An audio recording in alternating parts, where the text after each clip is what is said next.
Mereka bilang ini Rp1.000. Ya kan? Tapi makin lama di dalam isi riba, Rp1.000 yang dulu bisa dipakai untuk membeli 50 kg emas pada tahun 46, ketika pertama kali diberikan rupiah, hari ini diberikan tukang parkir pun tidak mau. Maka mereka ganti gambarnya dengan Soekarno-Hatta, nolnya ditambah 2, menjadi 100.000.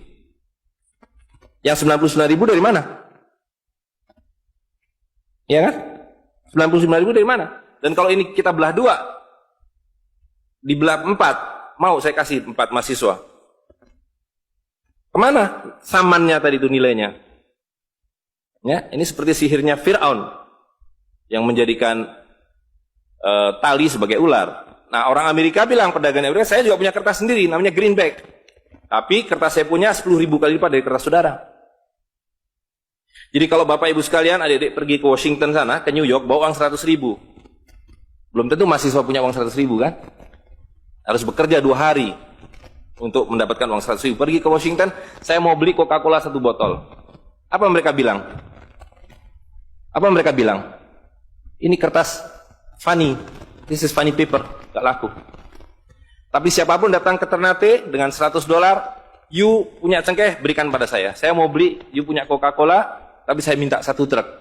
Apa yang kita lakukan? Kita berikan Coca-Cola 1 truk, karena mereka bilang, mereka bisa yakinkan kita, selembar kertas mereka 10.000 kali lipat dari lembar kertas kita. Dan mereka bilang, kita punya kertas tidak laku, mereka punya kertas laku di seluruh dunia. Betul nggak? Dengan cara itulah seluruh cengkeh Ternate habis. Pala Ternate habis. Seluruh kekayaan Ternate habis, hanya diganti dengan byte komputer. Dengan cara itulah kemiskinan dan pemiskinan dilakukan oleh para bankir. Jadi banking is crime and bankers are the criminal. Dengan sihir ini. Ya. Nah, dan ini baru satu fase. Saya minta satu tahap lagi untuk menjelaskan dengan uang kertas yang sudah merupakan kezoliman ini, ya, itu menjadi berlipat ganda zolimnya melalui banking system, di mana ini digelembungkan. Kalau tidak ada bank, kalau saya punya uang 100.000 dipinjam oleh Ustadz Nur, maka uang saya habis. Saya akan memiliki kembali kalau dikembalikan. Tapi dengan banking system, kalau uang ini saya hutangkan, dia beranak pinak 20 kali lipat. Uang 100 miliar kalau ditaruh di bank, maka bank detik itu mencatatkan dalam bukunya punya uang 100 miliar. Betul nggak? Dan itu dilegalisir oleh pemerintah, bahwa you boleh mengakui itu sebagai milikmu. Dan bagi bank, uang titipan ini liability, maka dia harus sewakan, dia harus pinjamkan dengan bunga kepada orang yang mau beli rumah tidak bisa beli rumah, mau beli mobil tidak bisa beli mobil. Jangan khawatir, saya beri kredit, tapi harus tahan 10% untuk cadangan, ya kan? Dan semua orang dibikin miskin. Misi pokok bank adalah membuat semua orang miskin, supaya tidak mampu membeli apapun kecuali berhutang melalui bank. Maka ketika 100 miliar ini diterima bank, maka dia bisa mengutar itu 20 kali dengan bunga katakanlah 10%. Maka dia akan mendapatkan dari bunganya saja 180 miliar. Jadi kalau bank bilang saya ngasih bunga hanya 10%, dia akan dapatkan 200%. Dan dari pokoknya yang dia putar itu, maka dia akan dapatkan 20 kali 90 miliar. Coba lihat, maka terciptalah uang 1,9 triliun, hampir 2.000 triliun. Padahal uangnya berapa tadi? 200 miliar. Yang 1,8 triliun dari mana?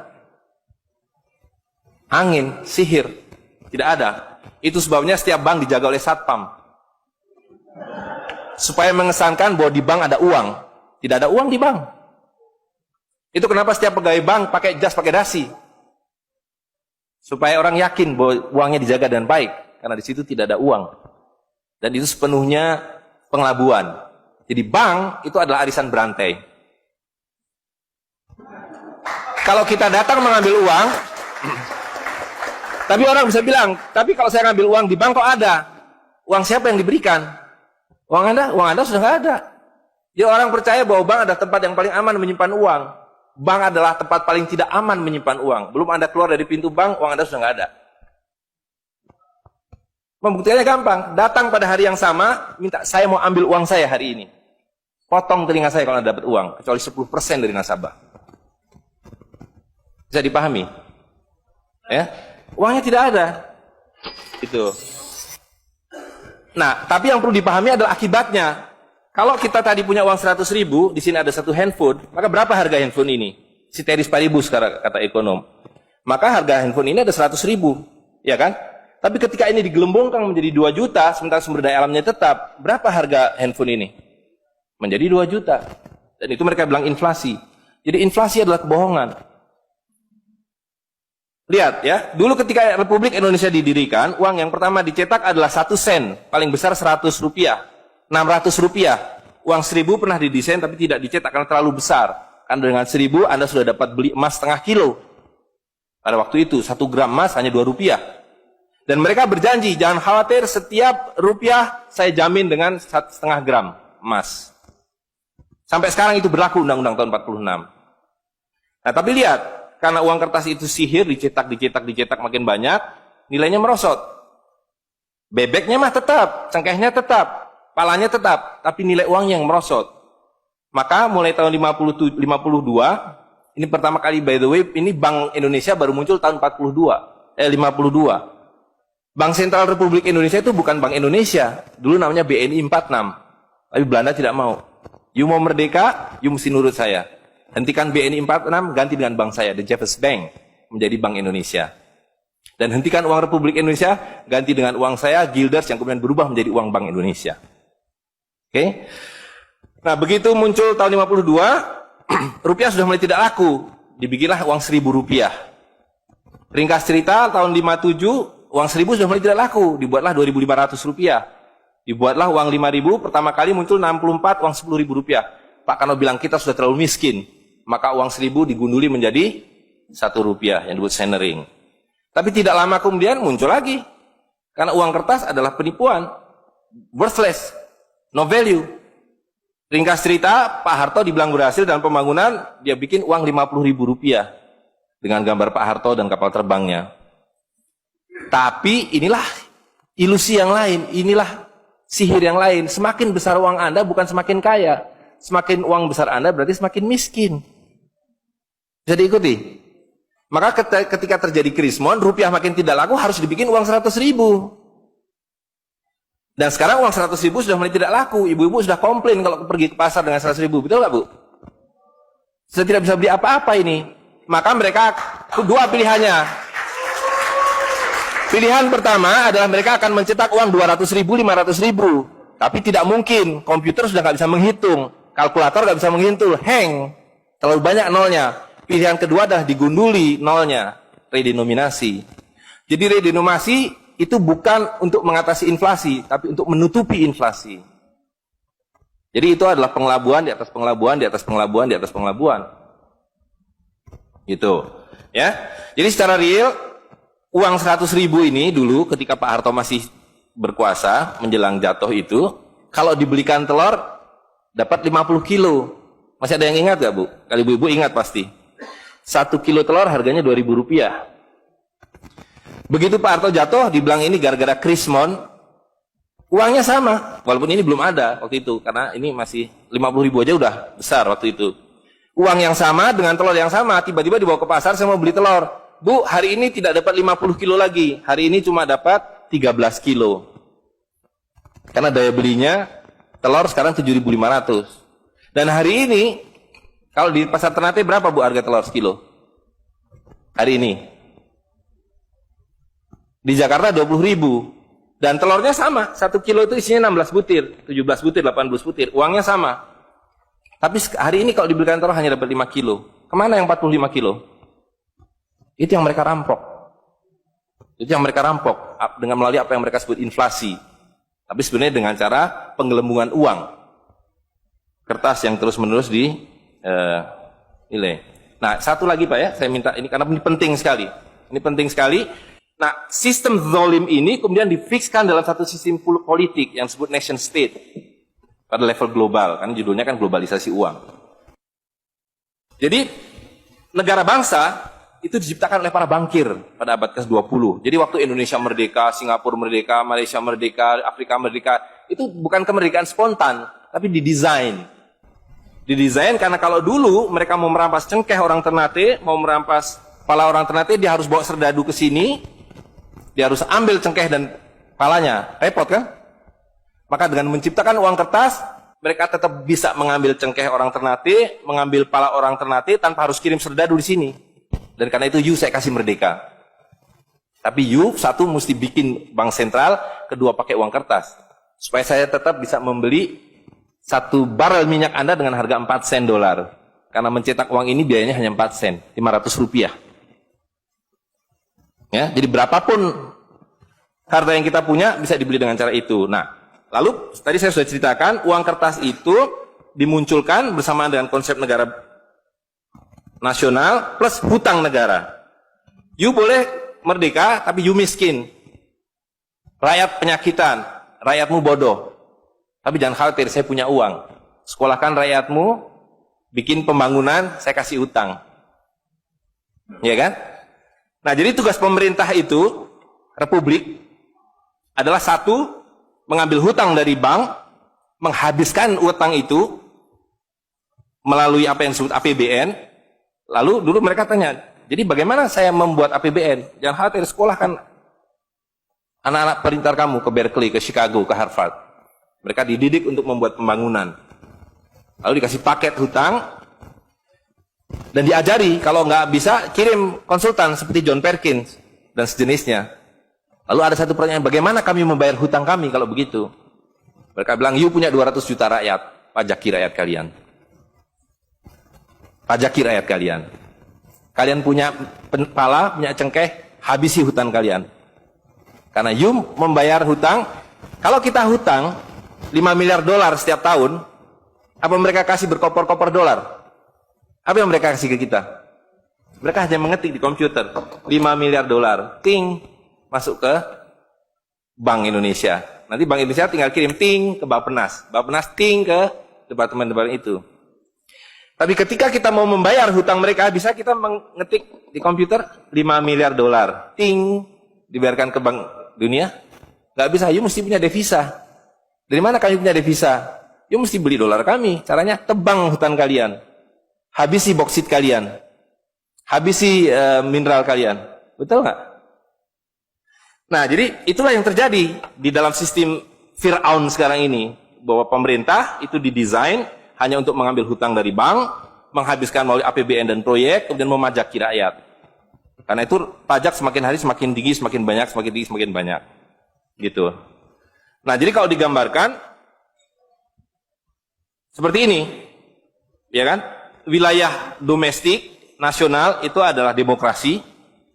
Supaya kalau 5 tahun harus ganti. Kalau ada presiden, ada perdana menteri yang tidak nurut pada para bankir, out.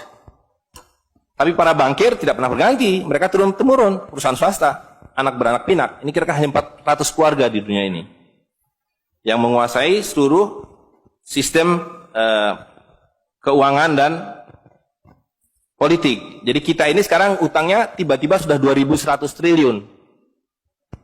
Padahal tahun waktu Pak Harto jatuh itu utangnya hanya berapa? 50 miliar dolar, 500 triliun. Sekarang sudah 2.000 triliun. Dan begitu kurs dolar berubah, utang kita nambah. Gitu. Dan BI tidak pernah memenuhi janjinya. Karena tugas pokok BI adalah menjaga stabilitas kurs. Tidak pernah bisa. Dan tidak akan pernah bisa. Apapun yang dilakukan, karena memang tidak ada nilainya. Gitu. Nah, jadi sebagai penutup, maka apa yang harus kita lakukan adalah membalik seperti yang mereka dulu lakukan. Yang mereka dulu lakukan adalah mengambil emas dan perak dari orang tua kita. Mereka lebur menjadi batangan, dia simpan di berangkas, dan kepada kita dikasih toilet paper ini, kata Mahathir Muhammad. Maka yang harus kita lakukan sekarang sebelum ini jadi apa? Oncom. Lebih berharga oncom. Tukarkanlah menjadi emas dan perak, menjadi dinar dan dirham, dan kemudian gunakan untuk muamalah. Karena Nabi sudah mengatakan akan datang satu zaman di mana semua yang kamu miliki tidak ada harganya, kehabisan nilai, kecuali dinar dan dirham, kecuali emas dan perak. Jadi kalau dilihat, ya dolar dalam dinar atau dinar dalam dolar dalam 10 tahun terakhir 2004 itu cuma 54 dolar. Hari ini sudah di atas 250 dolar. Dan lihat, menipunya uang kertas ya. Kalau kita pakai untuk menyimpan naik haji, kalau Anda menabung dolar, maka tiap tahun naik. Saya sudah hitung ini, dan ini valid sekali. naik setiap tahun itu 3,5%. Kalau Anda menyimpan rupiah, setiap tahun naik 5%, nggak nyampe-nyampe. Tapi kalau Anda menyimpan dinar, maka dia akan turun 8% setahun. Jadi tahun 2000 naik haji butuh uang 21 juta rupiah.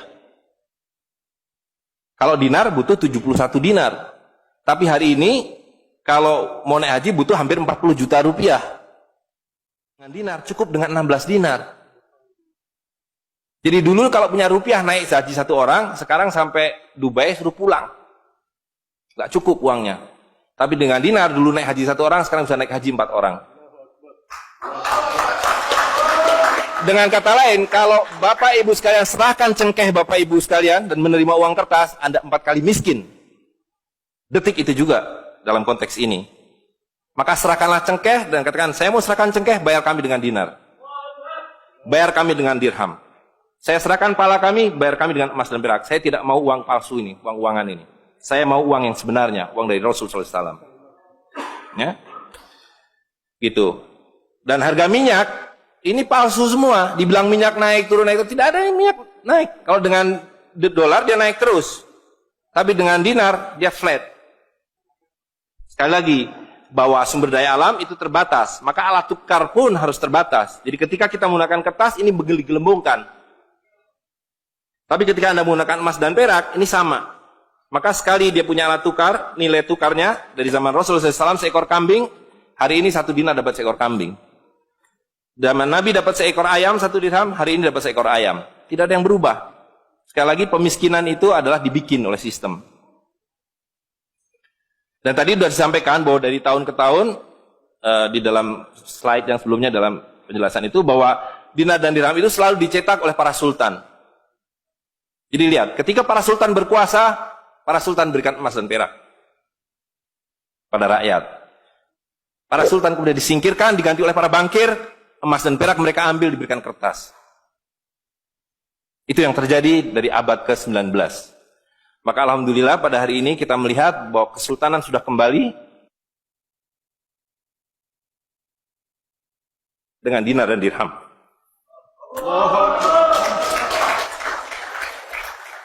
Dan ini adalah awal berakhirnya sistem riba.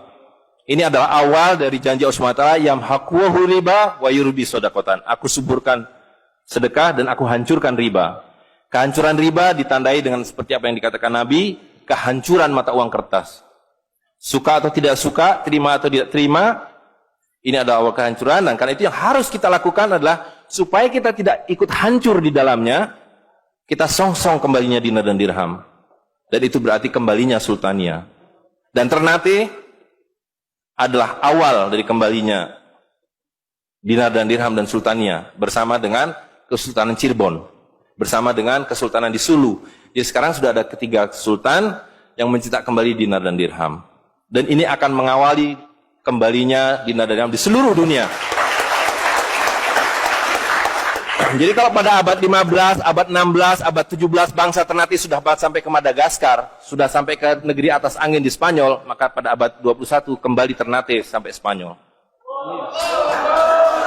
Ternate sudah kembali sampai Afrika Selatan, sudah sampai Eropa melalui dinar dan dirham yang berlaku di seluruh dunia. Orang Amerika tidak bisa mengatakan emas saya 5 kali lipat dari emas saudara, tidak bisa. Emas kami dari Ternate sama harganya dengan emas kalian. You 1 dinar, kami 1 dinar. You 1 dirham, kami 1 dirham. Itulah keadilan. Ya. Jadi karena itu Bapak Ibu sekalian, yang terakhir sekali saya ingin sampaikan, dinar dan dirham yang kita bicarakan ini tidak ada artinya kalau berhenti hanya di dalam ruangan ini. Dinar dan dirham harus segera berkemerincing di kota Ternate. Dan Anda semua yang harus memulainya. Tadi 2 orang sudah menyatakan diri sebagai relawan Jawara, jaringan wirausahawan dan pengguna dinar dirham Nusantara. Maka dalam waktu sebentar, insya Allah di Ternate, dari 2 orang ini akan menjadi 2.000 orang yang menggunakan dinar dan dirham. Ya, dari 2.000 akan menjadi 200.000. Seluruh penduduk Ternate menggunakan dinar dan dirham. Dan Kanjeng Sultan dari beberapa waktu yang lalu sudah mulai membagikan zakat dalam dirham. Jadi di Ternate itu sekurangnya sudah ada 1.000 orang memiliki koin dirham yang dibagikan oleh Sultan. Dan itu adalah awal. Ini baru awal dari kembalinya Islam dan berakhirnya kezaliman. Jadi sekali lagi Bapak Ibu sekalian, marilah segera ya ular-ular Fir'aun itu kita akhiri dengan cara yang sangat mudah, yaitu kita mentaati perintah Allah SWT. Allah SWT mengatakan wa halalul bai' wa harramar riba. Aku halalkan berdagang dan aku haramkan riba. Dan uang kertas adalah riba par excellence. Di dalam uang kertas ini ada 2 riba sekaligus. Ya, jadi saya kira itu saja. Saya mohon maaf mengambil waktu agak terlalu banyak, tapi ini penting karena supaya clear semuanya. Ya, karena ini baru pertama kali dibicarakan di Ternate. Demikian, assalamualaikum warahmatullahi wabarakatuh.